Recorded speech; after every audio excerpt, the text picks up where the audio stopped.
Halo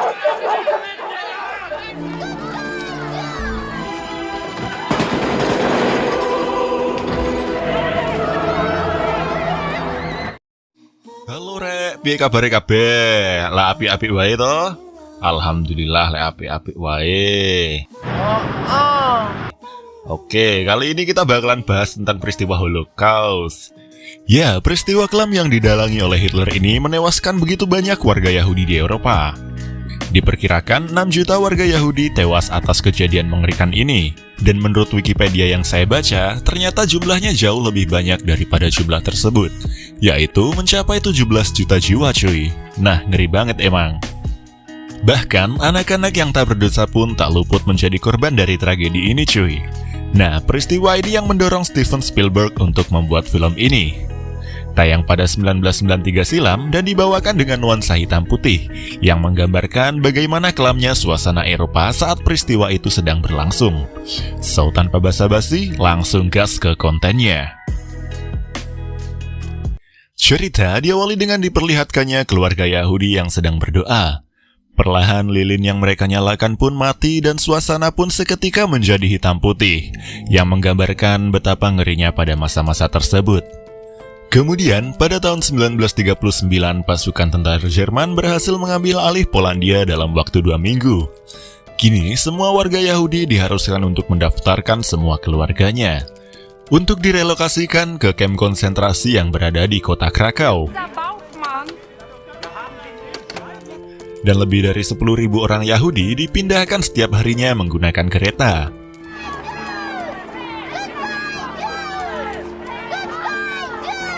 Kemudian kita diperlihatkan seorang pengusaha bangkrut yang berasal dari Cekoslovakia yang bernama Oskar Schindler. Dia digambarkan dengan karakter tamak, berkarisma, serta pandai mengambil hati seseorang. Oskar begitu pandai dalam bergaul. Hingga dalam sekejap dia yang awalnya tidak mengenal satu orang pun di area tersebut, kini semua orang pun begitu mengaguminya. Bahkan pejabat-pejabat penting partai Nazi kini menjadi teman dekatnya. Kemudian diperlihatkan Oskar pun mendatangi Judenrat, yaitu sebuah dewan Yahudi yang beranggotakan 24 orang penting Yahudi yang didirikan oleh rezim Nazi yang bertanggung jawab untuk pendataan pekerjaan, makanan, logistik, serta tempat tinggal, serta pengajuan komplain untuk warga Yahudi. Di tempat tersebut, Schindler mencari orang yang bernama Isaac Stern, seorang ahli akuntan berbangsa Yahudi. Di sana, Oskar menawarkan Isaac untuk ikut bersamanya untuk membuat sebuah pabrik peralatan dapur untuk kepentingan perang. Dan Isaac diminta untuk menyediakan investor-investor Yahudi yang berpeluang untuk mendapatkan dana dari mereka. Serta dia juga ditunjuk sebagai pengelola pabrik oleh Oskar. Pada awalnya, Isaac pun menolaknya. Namun karena keterampilan serta daya tarik dari Oskar, akhirnya dengan berat hati Isaac pun menyetujuinya. Nah, setelah Jerman berhasil menginvasi Polandia, keadaan ekonomi di sana menjadi sangat kacau. Bahkan beberapa penduduk mencoba untuk menjual barang-barang ilegal di sana, yang tentu saja hal itu dilarang. Dan tentu saja hal itu mereka lakukan untuk bertahan hidup di tengah kerasnya kehidupan. Meskipun tentu saja hal itu bisa mengancam hidup mereka. Nah, kemudian pada tahun 1941, tahun ini adalah tahun-tahun terakhir bagi para warga Yahudi untuk memasuki kamp konsentrasi, atau yang biasa disebut dengan ghetto. Para penduduk nih semuanya diusir dari rumah-rumah mereka, dan juga mereka semuanya diwajibkan untuk tinggal bersama di dalam ghetto yang sempit serta kumuh. Ghetto adalah tempat yang tertutup serta jauh dari jangkauan dunia luar. Di sana mereka pun disuruh untuk hidup berkerumun layaknya hewan ternak. Juga mereka selalu disuruh untuk melakukan kerja paksa. Hal ini sangat berbeda sekali dengan Oskar. Dia pun sangat enjoy dengan kehidupannya. Lalu kemudian pada esok harinya Isaac bersama dengan rekan Yahudinya menemui Schindler yang mengajak mereka untuk berinvestasi membangun sebuah pabrik. Dan juga Schindler menjanjikan keuntungan yang besar kepada mereka. Akhirnya setelah berdiskusi mereka pun setuju. Nah, kemudian singkat cerita, pabrik pun sudah selesai dibangun. Kini tugas Isaac adalah mencari orang-orang Yahudi yang dipekerjakan di pabrik mereka, serta dia juga bertanggung jawab untuk perizinan surat biru. yaitu dokumen di mana orang-orang yang membawa surat biru adalah orang yang memiliki keahlian untuk bekerja yang dibutuhkan oleh pihak Jerman, sehingga mereka tidak dipindahkan ke dalam ghetto. Kini para pekerja pun dilatih untuk mulai bekerja di pabrik tersebut.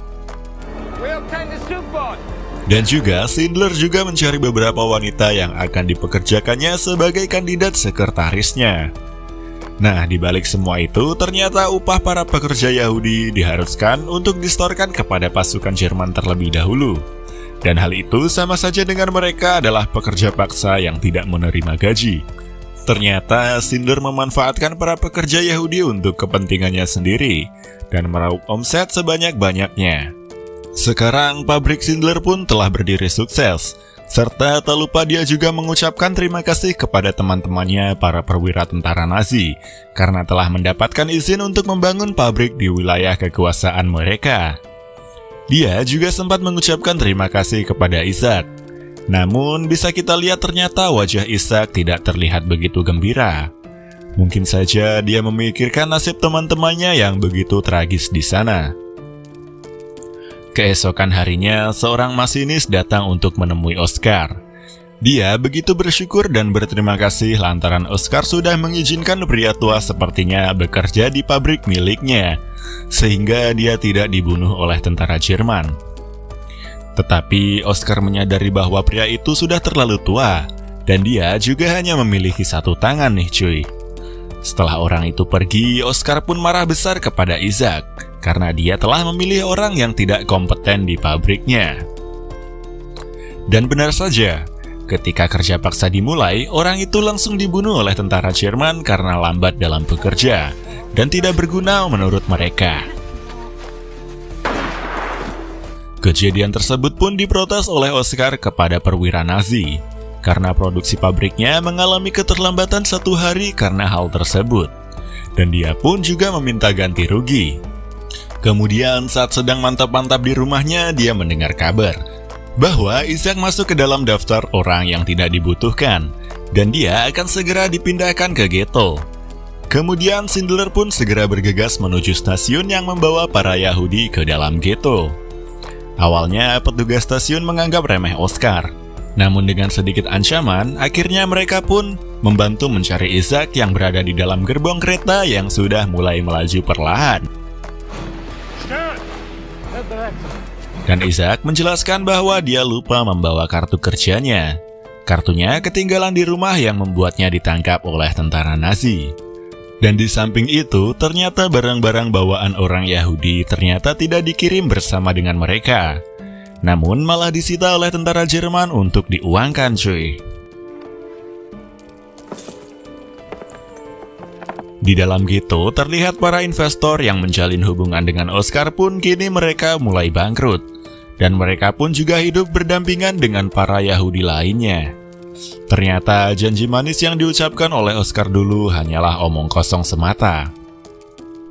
Di tempat itu juga terdapat jenderal Nazi Jerman yang bernama Amon Gols, yaitu salah satu pemimpin tertinggi di dalam ghetto tersebut. Dia adalah orang yang paling kejam. Tak segan-segan dirinya membunuh pekerja yang melakukan kesalahan kecil ataupun saat gabut belaka. Nah, salah satunya adalah arsitektur Yahudi yang ditembak mati di depan para pekerja yang lain. Dan kemudian, tepatnya pada tanggal 13 Maret 1943, para tentara SS Nazi melakukan bersih-bersih bangsa Yahudi di dalam ghetto. Mereka pun menembaki satu persatu warga Yahudi yang dilihatnya.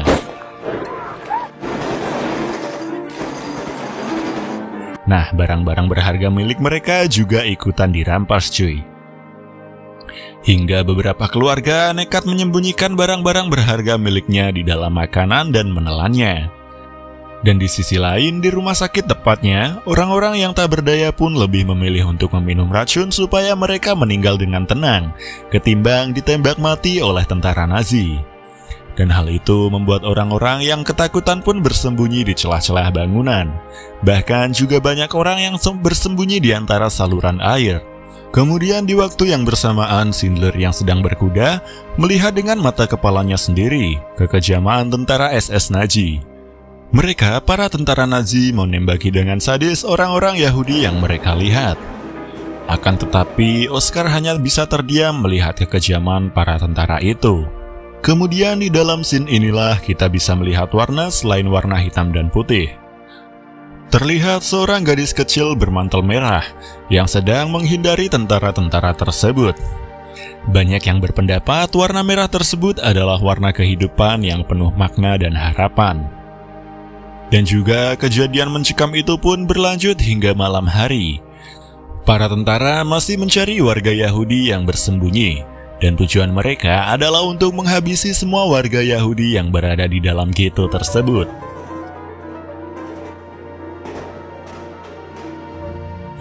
Kemudian pada esok harinya, pabrik milik Oscar pun berhenti beroperasi, karena kini semua pekerjanya ditangkap oleh tentara Nazi dan dimasukkan ke dalam ghetto. Lalu kini dia pun menemui para perwira-perwira Nazi dan meminta izin untuk membangun pabriknya sendiri, meskipun dia harus berbagi hasil dengan Amon. Dan Amon juga berkata membuat pabrik tentu saja izinnya tidak semudah dan semurah itu. Kemudian Isaac selaku manajer pabrik pun juga dipaksa untuk bekerja di bawah Amon. Tentu saja hal ini tidak bisa menguntungkan buat Oscar. Bahkan, dia untuk menemui Isaac pun hanya beberapa kali dalam seminggu. Namun, kini dengan mudahnya para perwira-perwira Nazi ikut campur dalam pabrik Oscar. Bahkan, mereka berniat untuk mengeksekusi salah satu pekerja pabrik karena lambat dalam membuat engsel. Namun untungnya, sang pekerja tersebut pun terselamatkan, lantaran pistol yang digunakan untuk menembaknya seketika mati tanpa sebab. Kemudian beberapa hari setelahnya, seorang wanita Yahudi datang ke pabrik milik Oscar. Dan dia berniat meminta tolong padanya untuk menyelamatkan orang tuanya yang sudah lanjut usia. Nah, seperti yang kita tahu, orang-orang lansia yang sudah lambat dalam bekerja, para tentara Nazi akan membunuhnya. Dan ternyata orang-orang pun menganggap bahwa pabrik milik Oscar adalah tempat perlindungan bagi para Yahudi. Dan ternyata selama ini Isaac secara diam-diam menolong teman-teman Yahudinya agar bisa bekerja dalam pabrik milik Oscar agar mereka mendapatkan perlindungan dari ancaman tentara Nazi. Kemudian Oscar yang mengetahui hal tersebut pun dia menjadi marah besar kepada Isaac. Lantaran perbuatannya itu bisa membahayakan dirinya. Namun Oskar Schindler yang sekarang kini pun sudah berbeda. Setelah beberapa hari yang lalu menyaksikan dengan mata kepalanya sendiri bagaimana kejamnya tentara Nazi. Akhirnya Oscar pun menyelamatkan kedua orang tua gadis tersebut menggunakan jam mahal miliknya untuk menyuap tentara Nazi. Nah, dari sinilah awal mula kebaikan Oskar Schindler. Yang awalnya dia hanya seorang pengusaha yang mengejar materi, kini dia adalah harapan bagi bangsa Yahudi lainnya. Bahkan dirinya juga selalu memberi semangat hidup kepada pembantu Amon yang selalu dipukuli dan disiksa. Kemudian pada malam harinya ketika Schindler sedang menemani Amon yang tengah mabuk, dia pun memberikan nasihat kepada Amon. Dia merasa bahwa Amon selama ini terlalu semena-mena, dan Schindler pun menasihatinya dengan halus. Bahwa kekuatan dan kekuasaan yang sejati adalah memaafkan meskipun dia bisa membunuh dengan mudah. Hal itu pun sedikit dimasukkan hati oleh Amon, karena diam-diam Amon juga mengagumi sosok Schindler ini. Namun pada esok harinya, saat dia mencoba menerapkan nasihat dari Schindler, dirinya tetap tidak bisa menahan nafsu untuk membunuhnya. Hanya karena seorang pembantu pria di rumahnya tidak bisa menghilangkan noda di bak mandinya. Malamnya bertepatan dengan ulang tahun Schindler. Dia pun merayakannya dengan teman-teman perwira militernya. Lalu kemudian datanglah dua gadis Yahudi yang membawakan hadiah untuknya. Sebagai ucapan terima kasih dari pekerja-pekerja Yahudi yang telah ia pekerjakan. Schindler pun menyambutnya dengan bahagia. Tak diduga Schindler ini malah mencium gadis-gadis tersebut, yang membuat semua teman-temannya terheran-heran oleh perilaku Schindler. Lalu esok paginya di barak ghetto kekuasaan Amon akan dilakukan pemeriksaan kesehatan nih cuy. Semua orang Yahudi dikumpulkan di lapangan. pria dan wanita semuanya ditelanjangi, dan mereka diperintahkan untuk lari melingkar nih, untuk memantau kondisi fisik mereka. Bahkan beberapa wanita melukai dirinya agar bisa bermake up dengan darahnya agar mereka tidak terlihat pucat. Bagi mereka yang sehat diperbolehkan untuk kembali ke barak. Namun mereka yang sakit dinaikkan ke dalam kereta yang entah bertujuan kemana. Kegiatan itu juga dilanjutkan dengan anak-anak yang dipisahkan dengan anggota keluarganya.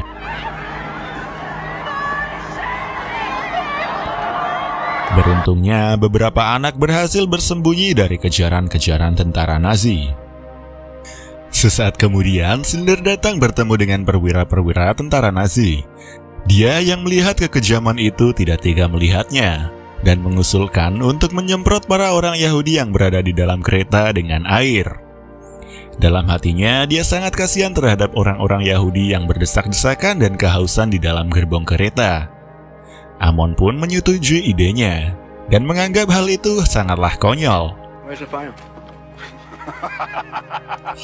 Para perwira juga mengolok-olok ide Schindler itu, karena telah memberikan mereka harapan untuk hidup. Mereka juga bertanya-tanya mengapa dia sampai repot-repot untuk mengambil selang di rumahnya untuk menyemprot semua gerbong. Ternyata orang-orang di dalam gerbong itu sangat terbantu dengan air tersebut. Dan dia juga memberi upah kepada para tentara untuk selalu memberi air ketika kereta berhenti. Kemudian setelahnya, kini Schindler ditangkap oleh militer Jerman, lantaran kejadian dirinya yang mencium gadis Yahudi yang sebelumnya. Ternyata Amonlah yang melaporkannya. Namun pimpinan di situ malah mengeluarkan Schindler dan menasehatinya. Kemudian saat dia keluar, dia melihat abu-abu yang turun dari langit. Dan ternyata pada April 1944, tepatnya di Kurka, kini lebih dari 10.000 mayat korban pembantaian ghetto sebelumnya dibakar dan dikuburkan secara massal. Kita juga bisa melihat gadis kecil bermantel merah yang tadi. Hal ini menyimbolkan sudah tidak ada lagi warna kehidupan bagi para penduduk Yahudi di kala itu. Gila, perang dan penjajahan itu emang ngeri cuy.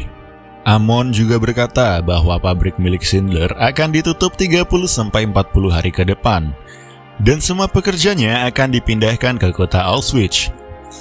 Dia pun berbicara pada Isaac dan minum bersama. Mungkin untuk terakhir kalinya. Kemudian, di kediamannya Schindler memutuskan untuk mengambil semua uang-uang miliknya, dan dia pun pergi untuk menemui Amon. Kemudian, dia bersama dengan Isaac pun akhirnya menuliskan seluruh nama-nama pekerja di pabriknya. Dan ya, daftar nama inilah yang mengacu pada judul film ini. Ternyata, Schindler berencana untuk membeli semua pekerjanya kepada Amon, termasuk dengan pembantu Amon. Hingga akhirnya mereka semua pun didata dan akan dipindahkan ke kota Cekoslovakia tempat kelahiran Oskar Schindler. Para pria dan wanita mereka dipisahkan dengan 2 kereta. Saat kereta yang mengangkut pria sudah tiba di Brinlitz, yaitu kota kelahiran Schindler, mereka pun disambut dengan ramah oleh Schindler. Dia juga memanusiakan mereka dengan memberikan sup hangat dan roti kepada mereka. Namun beda cerita dengan kereta yang mengangkut para wanita. Ternyata para wanita telah dikirim ke Auschwitz karena kesalahan dokumen yang dilakukan secara sengaja oleh pihak militer Jerman. Hingga akhirnya Schindler pun terpaksa menyuap seorang perwira Jerman untuk mengembalikan para pekerja wanitanya ke Brinlitz. Hingga akhirnya mereka semua pun tiba dan mulai bekerja seperti biasa di pabrik milik Oskar yang memproduksi peralatan-peralatan perang nih. Schindler juga sangat menjunjung tinggi kehormatan dan kebebasan bangsa Yahudi yang bekerja di pabriknya. Bahkan dia menyuruh bangsa Yahudi untuk melakukan Sabat, yaitu upacara keagamaan mereka, karena sebelumnya selama 7 bulan mereka tidak pernah melakukannya, dikarenakan oleh alasan pekerjaan. Nah, ternyata nih cuy, pada periode itu Schindler menghabiskan berjuta-juta Reichsmarks untuk menghidupi para karyawan dan menyuap petinggi-petinggi Nazi. Namun sayangnya nih, produk-produk dari pabrik Schindler tidak ada yang lulus uji kelayakan, hingga dia pun tidak bisa menjual apapun. Dan kini dia nggak punya banyak uang lagi seperti sebelumnya. Kemudian pada esok harinya diumumkan bahwa Jerman telah menyerah tanpa syarat kepada pasukan Uni Soviet dan membebaskan kekuasaan mereka di seluruh dataran Eropa. Hal itu pun diumumkan oleh Schindler kepada para pekerjanya. Mereka semua dibebaskan untuk pergi dan mencari sanak keluarga yang hilang. Dan dia juga mengatakan mulai malam ini dia akan menjadi buronan lantaran dirinya yang juga seorang mafia, kriminal, dan anggota partai Nazi. Akhirnya saat perpisahan mereka pun tiba. Schindler yang bersama dengan istrinya yang kini sudah resmi menjadi buronan pun akan pergi meninggalkan mereka. Namun sebelumnya, para pekerja memberikan sebuah hadiah berupa cincin kepadanya, sebagai rasa terima kasih dari mereka semua. Momen haru ini pun tak tertahankan antara Schindler dan para pekerjanya. Dia menyesali perbuatannya yang dulu selalu menghambur-hamburkan uangnya. Padahal dia bisa menyelamatkan lebih banyak orang dengan uang yang dimilikinya saat itu. Nah, for your information nih guys, pada saat itu dia berhasil untuk menyelamatkan 1.100 nyawa bangsa Yahudi dengan uangnya nih.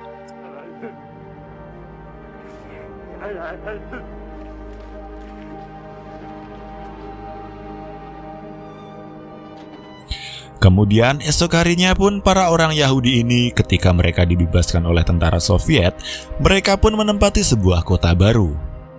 Dan para keturunan mereka disebut Yahudi Schindler.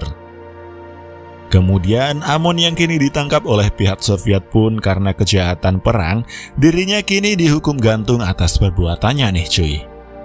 Oh ya cuy, maaf nih, gua kasih rekaman asli tanpa sensor saat Amon Goth yang asli dihukum gantung. Dan Schindler yang meninggal pada 1974 pun dia diberikan gelar oleh para dewan Yahudi sebagai orang yang adil cuy. So, itu dia akhir dari filmnya. Banyak banget pesan yang tersampaikan pada film ini. Saya merekomendasikan untuk kalian lihat secara langsung supaya lebih tersampaikan suasana dan makna di dalamnya. Jujur, saya pun masih sering sedih saat menonton film ini cuy. Dan terima kasih yang udah nonton sampai habis dan jangan lupa selalu berbuat baik. Serta jangan lupa untuk selalu beribadah cuy. Nah, Fikri mohon undur diri dan sampai ketemu lagi di kesempatan yang lain. Dadah!